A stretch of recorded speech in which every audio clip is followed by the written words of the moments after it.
सिर्फ 10 साल थी, लेकिन जवानी के आसार मुझ में नुमाया होने लगे तो अब्बा ने स्कूल से हटा लिया और मुझे एक मदरसे में दाखिल करवा दिया। मेरे बाप का कद बहुत लंबा था।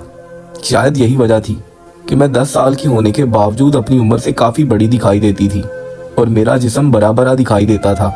मदरसा हमारे घर से काफ़ी दूर था। अब्बा ने इसके लिए रिक्शे का इंतज़ाम कर दिया।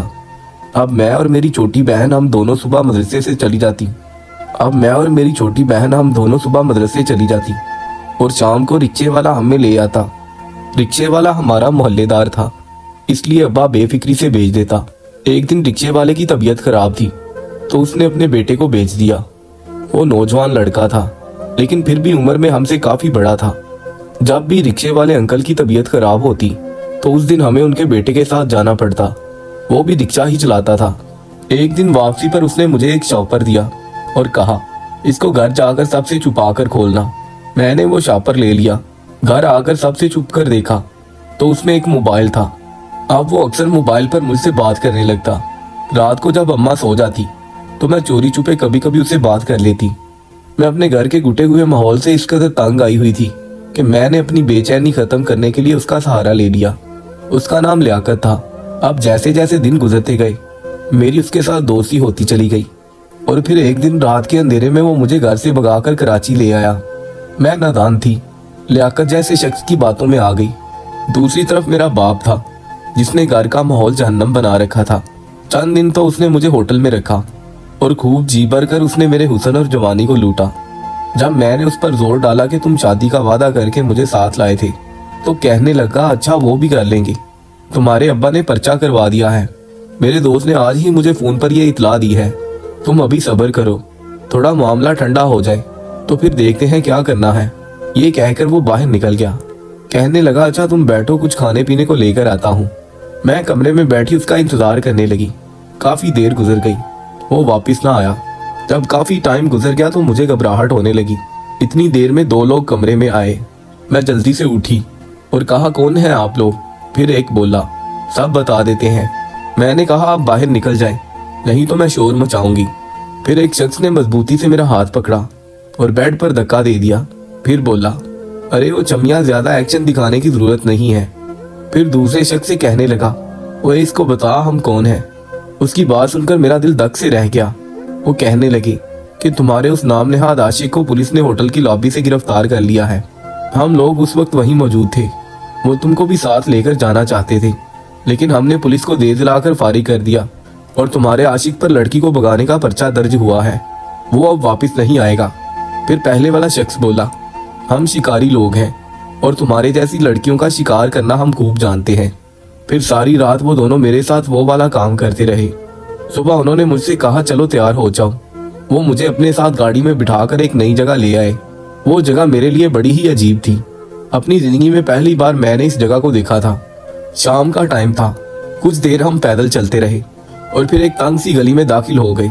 इर्द गिर्द छतों पर बनी सवरी औरतें खड़ी थी। एक शख्स मेरे आगे चल रहा था और एक पीछे। इतने में एक बालकनी से एक औरत बोली, बिज्जू मियाँ कहाँ से लाए हो ऐसा जबरदस्त माल?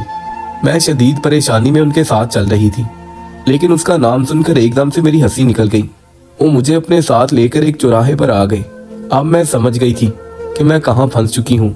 यहाँ से मेरी एक नई गुनाह भरी जिंदगी का आगाज हो गया। कुछ दिन तो उन्होंने मुझे एक कमरे में बंद रखा और सिर्फ एक बूढ़ी औरत आकर खाना दे जाती। मैंने उनसे कहा, प्लीज मैं खुली हवा में सांस लेना चाहती हूँ, मुझे ऐसे कैद ना करो। वो कहने लगी, अच्छा याद रखो, अगर भागने की कोशिश की तो कामयाब तो कभी भी नहीं होगी, लेकिन तुम जानती नहीं कि तुम्हारा अंजाम क्या होगा। मैंने कहा, मैं ऐसा कुछ नहीं करूंगी। फिर उन लोगों ने मुझे कमरे से बाहर निकाल लिया। अब मुझे इर्द गिर्द घूमने की इजाजत थी। फिर दिन, हफ्ते, महीने गुजरते चले गए। मैं पूरी तरह से इस माहौल में रंग चुकी थी। हर रोज एक नया गाहक आता और अपनी ख्वाहिश पूरी करके चला जाता। 5 साल ऐसे ही गुजर गए। बाहर हर तरह का पहरा होता था। मैंने जब कहीं बाहर जाना होता तो वो लोग खुद मुझे अपने साथ लेकर जाते। एक दिन मैंने उसी बिज्जू मियाँ से कहा कि आज मुझे मेरी माँ बहुत याद आ रही है।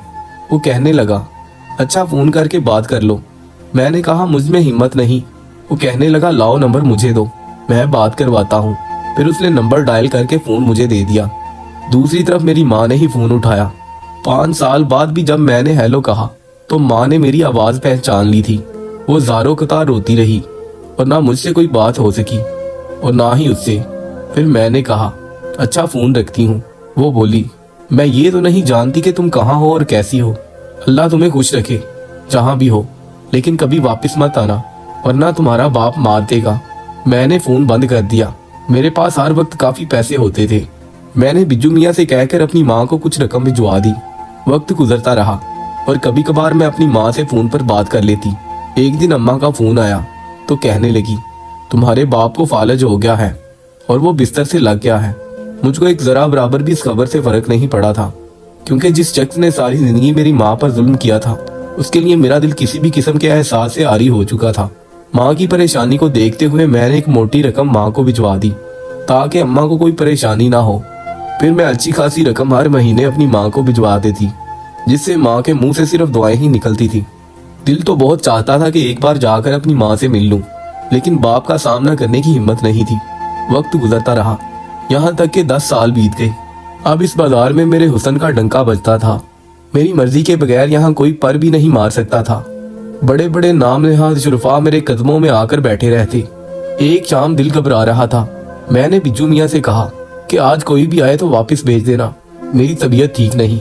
अभी मैं उसको कह ही रही थी कि फ़ोन की बेल बजी। दूसरी तरफ मेरी छोटी बहन थी, वो ज़ारों कतार रो रही थी। जब उसने ये कहा कि अम्मी हमें छोड़कर चली गई है तो फ़ोन मेरे हाथ से छूटकर गिर गया। बिज्जू मियाँ पास ही खड़ा था। उसने फ़ोन उठाकर उसे सारी तफसील मालूम की। मुझे ऐसे लग रहा था जैसे आज मेरी कुल कायनात लुट गई है। आंसू थमने का नाम ही नहीं ले रहे थे। बिज्जू मियाँ बोला, हौसला करो और चलने की तैयारी करो। मैंने कहा, मुझ में अब हिम्मत नहीं।